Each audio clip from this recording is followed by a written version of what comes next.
Alam mo yung mga nangyayari ngayon, lahat sumasang-ayon, umaayon at pabor kay dating Senator Laila de Lima.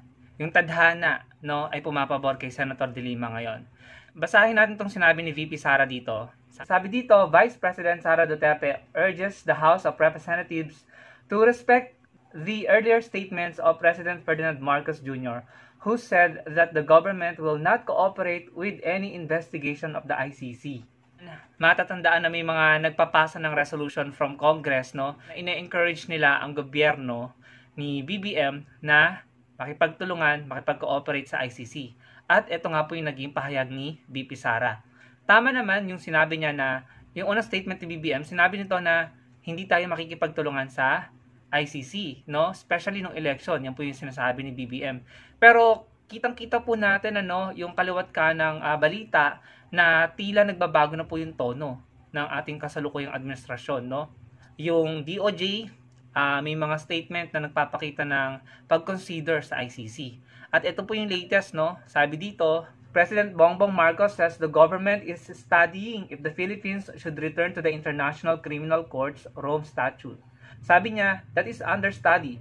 We'll just keep looking at it and see what our options are. So, yung katotohanan na pinag-aaralan nila, no? Sabi ni BBM, pinag-aaralan yung pag-rejoin ng Pilipinas sa ICC. Para sa akin niya po isang matinding mensahe na tila kino-consider na ngayon ni BBM ang panawagan ng marami, no? Kasi siguro na-realize niya na mapapakinabangan ng Pilipinas ang pag-join ulit sa ICC at ang pakikipag-cooperate sa ICC, no? So, yung katotohanan na iniisip nila yan, pinag-aaralan nila ang pag-rejoin ng Pilipinas sa ICC, kapag yan natuloy at nag-rejoin ng Pilipinas sa ICC, automatic, no? Eventually, makikipagtulungan ng Pilipinas sa ICC patungkol sa mga isinampang kaso ng mga pamilya na nabiktima ng EGK, no? So, matik yan. Yung mga taong involved, no, dun sa tukhang, matik yan, sila po ay maiimbestigahan, no? So, ito na yung nagiging statement ni BBM ng kanyang administrasyon, no? Tama yung sinabi ni VP Sara na ang naunang statement ni BBM ay dapat irespeto ng Congress. Kaso, nag-iba ng statement, nag-iiba na ng tono, no? So, masasabi pa kaya ni VP Sara na irespeto ang bagong statement ng Pangulo, considering na hindi na ito sang-ayon or hindi na ito favorable sa kanila at sa tatay niya? Masasabi pa kaya niya sa Congress na irespeto ng Congress ang statement ng Pangulo? Kaya talagang gigil na gigil ang mga DDS vloggers, no? Meron na po silang ines, pikon na sila dahil hindi nila nagugustuhan ang mga polisiya ni BBM ngayon, especially sa West Philippine Sea. So, ayun, yan po yung nangyayari ngayon, no? Talagang nakikita natin na ito ay pumapabor kay Senator de Lima. Ito pa na isa sa sobrang pumabor kay Senator de Lima, yung pinaka-latest win niya, pinaka-latest legal victory ni Senator de Lima. Ito po. Sabi dito, Court of Appeals orders Ombudsman to act on de Lima's complaints versus Aguirre and Guevara.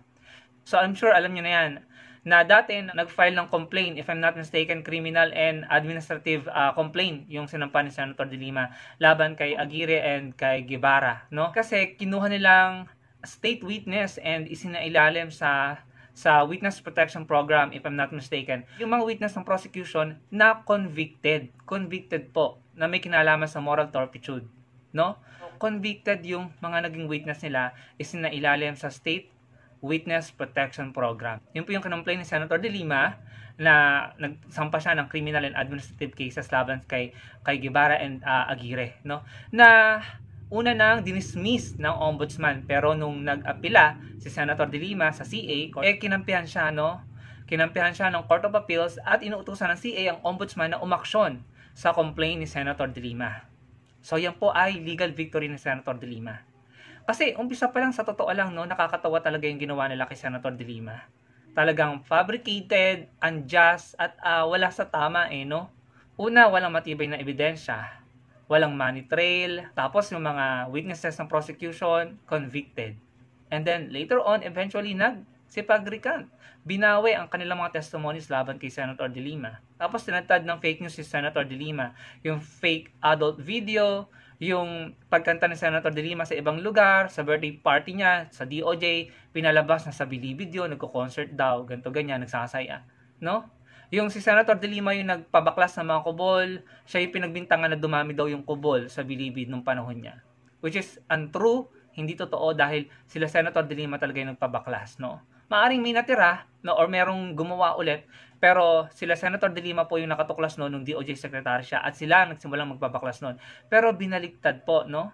Siya yung pinagbintangan na kaya lumaganap ang ganito-ganyan sa Bilibid because of her leadership sa DOJ, no? Ang daming ginawang kalokohan laban kay Senator De Lima. Fake news, fake video, witnesses, convicted. Tapos malalaman mo na yung judge na, isa sa mga judge na humahawak ng kaso niya, kamag-anak ng prosecution or miyembro ng prosecution. 'Di ba sobrang bias at saka dehado si Senator De Lima noon, no? Then si Aguirre, if I'm not mistaken, no, kabrad or kabatch ni dating Pangulong Duterte sa Sambeda. Si Aguirre na DOJ secretary, no? So, talagang dinihado nila si Senator De Lima. Kaya ito, eventually, kasi alam mo, kapag wala talagang ginawang mali ang isang tao, lalabas at lalabas ang totoo. Kahit gaano karaming kasinungalingan ang ginagawa para idiin ang isang tao. Kung hindi naman talaga guilty yung tao, lalabas ang totoo. Pero kung guilty yung tao, may ginawang mali at illegal, kahit pag gaano kagaling ang mga abogado nito, naniniwala ako na lalabas at lalabas ang totoo. So, di po ba nakakapikon, no? Malalaman mo na yung ombudsman, dinismiss yung complaint ni Senator De Lima. Kitang-kita naman na may nalabag na batas, no? Bakit mo bibigyan ng witness protection program? Bakit mo ginawang state witness yung mga convicted, no, na may kinalaman pa sa moral turpitude, no? So, sobrang foul, sobrang maling-mali. Umpisa pa lang, malakas ang kotob ko, noon pa lang, naniniwala ako mapapawalan sala ni Senator De Lima. Pero ang mga DDS confident. They talk as if guilty na si Senator De Lima. Sabi pa nga ng mga yan, bakit nakulong kung di guilty? Hindi nila alam yung pagkakaiba ng convicted at saka detained, no? So, ayun, sumasang-ayon kay Senator De Lima ang mga pangyayari, no? At medyo nagkaroon ako ng pag-asa na pwede pa palang manaig ang tama at totoo, no? So, hindi na ako masusurprise kung yung mga taong gumipit or nanggipit at nagpakulong kay Senator De Lima ng sobrang unjust, no? Hindi makatarungan. Hindi na ako masusurprise kung sila naman ang makakasuhan or makukulong, no? So sana si BBM magdesisyon ng tama, no? Magdesisyon siya ng tama na mapapakinabangan ng Pilipinas at ng mga Pilipino at naaayon, no, sa igagaganda ng imahe ng Pilipinas kapag pinapasok niya ang ICC at nakipagtulungan siya sa ICC at bumalik tayo sa ICC. Baka dumagsa ang investors, baka yung mga foreign entities, institution, no, ay tumulong sa Pilipinas sa pagpapaunlad nito. Yun lamang po ang aking reaction dyan. Ano pong masasabi nyo sa mga pangyayaring ito? Comment nyo lang po ang inyong opinion, pakilike po ng video at magkita-kita po tayo sa susunod kong video. Salamat po.